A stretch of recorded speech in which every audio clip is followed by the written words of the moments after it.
Assalamualaikum warahmatullahi wabarakatuh. Salam.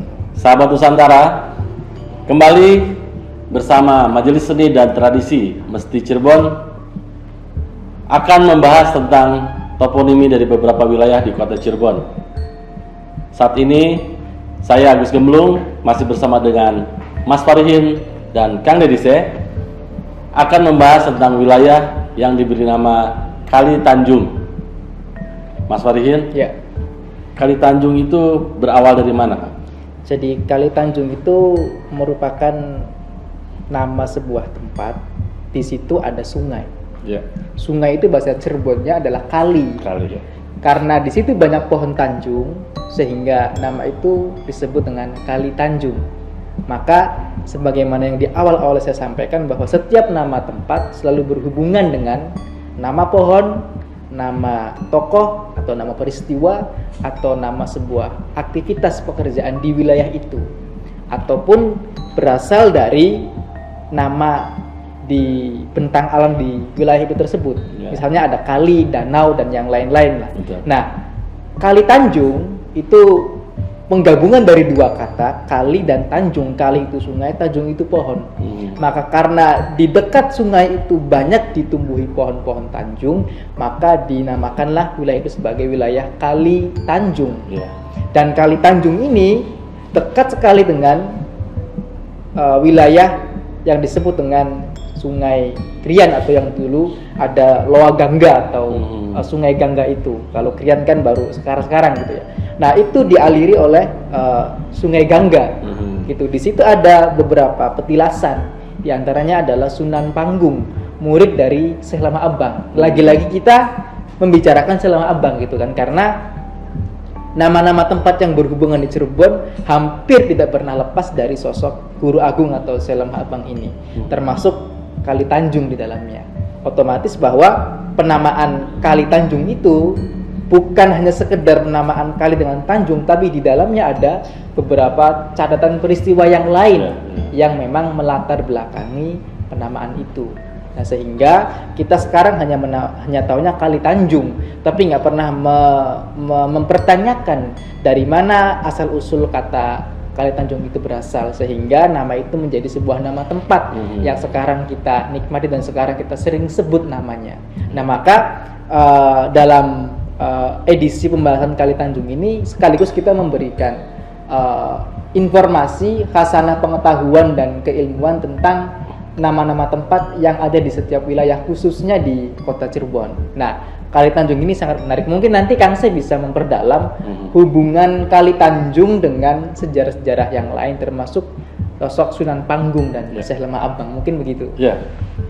Bagaimana Kang Dedise? Ditarik dari tadi ya, dari Kali Tanjung, kemudian dekat dengan Sungai Gangga. Nah, barangkali ada peristiwa-peristiwa yang dicatat gitu di sekitar Kali Tanjung itu. Baik, Kali Tanjung ini kan satu simbol ya, simbol tempat, dan tidak lepas daripada sejarah Indah Prahasta tentunya. 363 sampai 723 Masehi, cukup lama. Dan tadi duplikasi Sungai Gangga yang kemudian menjadi nama Krian, dan ada Situ Gangga tempat mandi suci, dan Kali Tanjung sebetulnya menunjukkan ke sana. Seperti itu. Pun kalau kenapa di bantaran ya, bantaran sungainya itu banyak pohon tanjung, ini juga bukan tumbuh sendiri. Pohon tanjung itu ada yang menanamnya. Seperti misalkan Bengawan Sori yang kemudian jadi Bengawan Solo. Itu karena banyak pohon sala.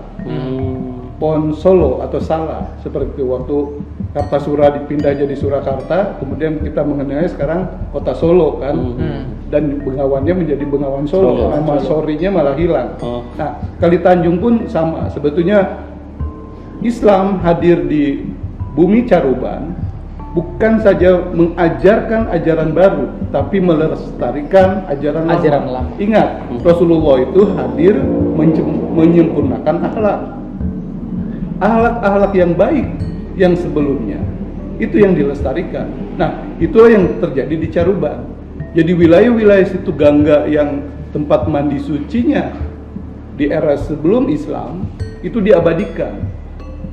diabadikan lewat tadi penamaan Kali Tanjung dengan ditanamnya pohon Tanjung. Pernah nyoba pohon Tanjung? Belum.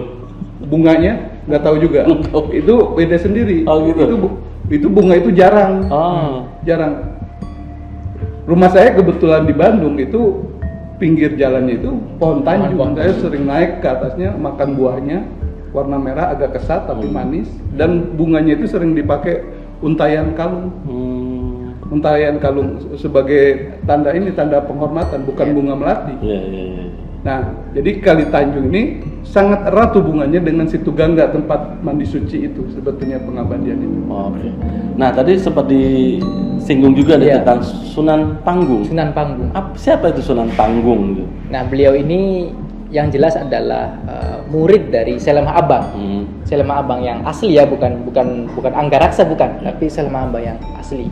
Makanya di dekat Kali Tanjung ada daerah Penggung atau Panggung. Nah, itu nama itu dinisbatkan kepada Sunan Panggung itu sendiri. Nah, beberapa versi mengatakan bahwa Sunan Panggung itu anak Sunan Kalijaga. Versi yang lain, Sunan Panggung itu sosok Sunan Kalijaga itu sendiri. Tapi lepas daripada itu, yang jelas Sunan Panggung itu adalah murid dari Selemah Abang.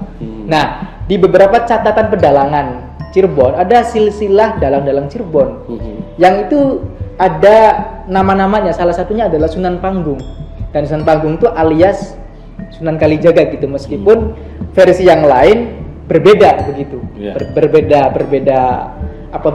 orang, bukan satu orang begitu. Nah, maka di dekat Kali Tanjung itu ada situs Sunan Panggung di situ. Kalau nggak salah ada masjid dan ada makam di situ. Dan juga ada makam Syekh Belawa.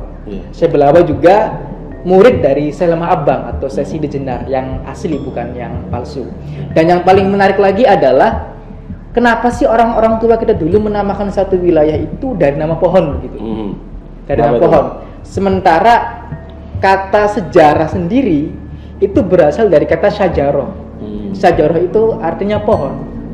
Artinya untuk mengabadikan satu peristiwa ataupun satu tempat supaya tidak dihilangkan dari sejarahnya, maka menamakan wilayah itu menisbatkan kepada nama pohon gitu. Artinya pohon itu sejarah itu sendiri. Artinya kita jangan sekali-kali melupakan sejarah, ada pesan begitu.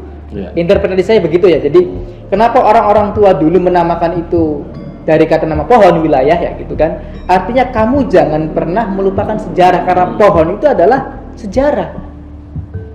Dari kata syajaroh, artinya pohon. Pohon itu ada akarnya, ada batangnya, ada rantingnya, ada batangnya, ada buahnya. Kalau kita tidak melupakan sejarah, maka kita akan memperoleh dari mulai akar sampai dengan buahnya. Mungkin pesan yang ingin disampaikan adalah seperti itu. Sehingga pentingnya kita menggali setiap nama-nama tempat yang ada di wilayah itu, manfaatnya adalah di situ. Menurut saya.